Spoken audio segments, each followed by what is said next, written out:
Third test between the Springboks and England is just around the corner. It's been a pretty interesting series so far, although the series is wrapped up.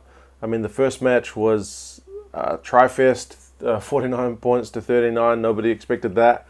Second one, more kind of what we thought might happen, 23 points to 12, but there was a big lead change in that game, as in the first game. So if this pattern of scoring continues, we could be in for a bit of a low-scoring game for Game 3, but no guarantees there. I guess we'll see what the weather does to start with. For South Africa, they've shuffled a bit, as have England. The Boks kind of shuffling their pack, I guess, just to try out some other guys. They've already won the series. See if they can, find some new combinations, test some waters that probably haven't been tested yet. For England, they've also shuffled, but definitely just trying to get something out of this game because after the current run that they're on, there's a lot of pressure on England to get a result. So they're definitely trying to get something else out of this team. I will put both teams in the description so you guys can have a look. For the Boks, Warrick Gelant starts at fullback, which is awesome because he has been one of the stars at 15 for the South African teams in Super Rugby this year. The only concern is just a bit of lack of experience because he doesn't have many Springbok caps, and neither do either of his wingers, who both debuted just a couple of weeks ago. So it's a very inexperienced back three. And in both games, England have gone on to run in a few points pretty early, so we'll see if they can still maintain a bit of shape this time with Gelant there instead of Leroux. Leroux is on the bench, so he can come on if needed. The midfield switched up. So Kriel, who came off the bench last week, is in at 13, and Esterhuizen is in at 12. Myself and a lot of other people in the comments have been clamoring for Esterhuizen to get a run. He's finally getting it, so let's hope he performs. He is a pretty massive player, so we'll see if he can step up. So no Dyantyi this week. I know a lot of guys will be happy with that. I don't mind Dyantyi, but he gets a fair bit of stick. Elton Jantjies gets a start at 10. Speaking of guys who get a fair bit of stick, he's not been in his kind of career form this year, so we'll see if he can pick it up this week.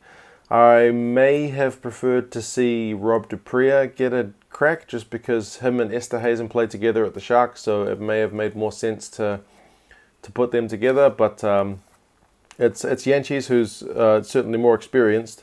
Pollard is on the bench, so he can come on again if needed.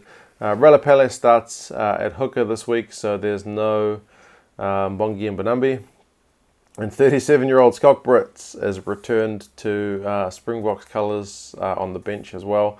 Embros Papia, the young halfback, is also in line for a run off the bench. For England, Cipriani gets a start at 10 for, I think they said, the first time in 10 years that he has started. So that's an interesting one. I guess they're trying to shift things up. So there's no Ford in the 23 whatsoever. Robshaw is also back in this week, but apparently that's just because Brad Shields is not well. So I guess in terms of his career with England, Robshaw, it's another chance to really put his hand up because there is that threat that Shields is going to steal that job from him in the long term. So if he wants to kind of put his marker down to say that I'm still around, here's a good chance for him to do it. Neither of the Vunipolas are playing this week. One's gone home with the arm and one's gone home for family reasons. So Hughes is at number 8 and Mala is at loosehead. Alec Hepburn is on the bench. Still Brown on the left wing. Mike Brown on the left wing. So I know England fans, some of them will be less than impressed by that selection. But it's a bit of different. So we'll see if these guys are able to show us something else this week. For the Boks, can they continue their winning ways is the big question. They're building confidence, they're gaining experience because they've blooded a fair few names during this kind of June window leading up to the World Cup and to the Rugby Championship in the more immediate future.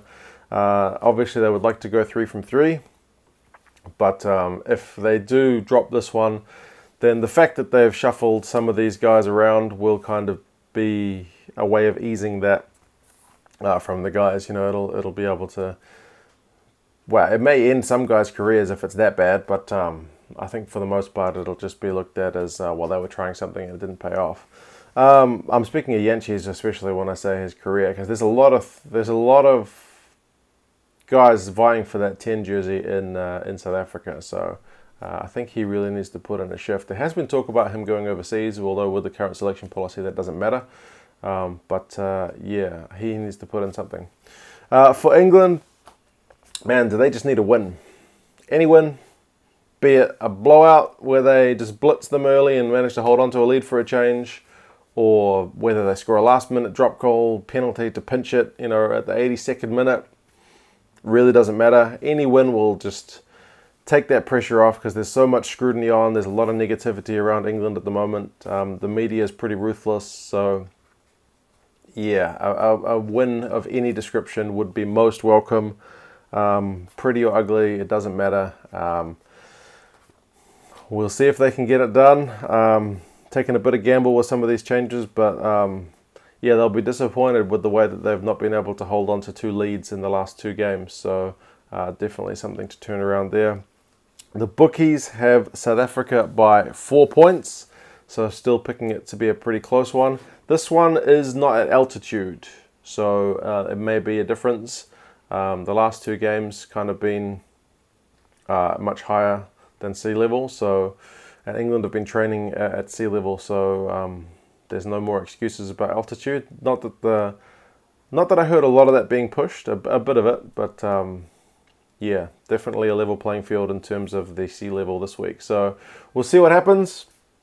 What do you guys think of the squads? What are your predictions for the game?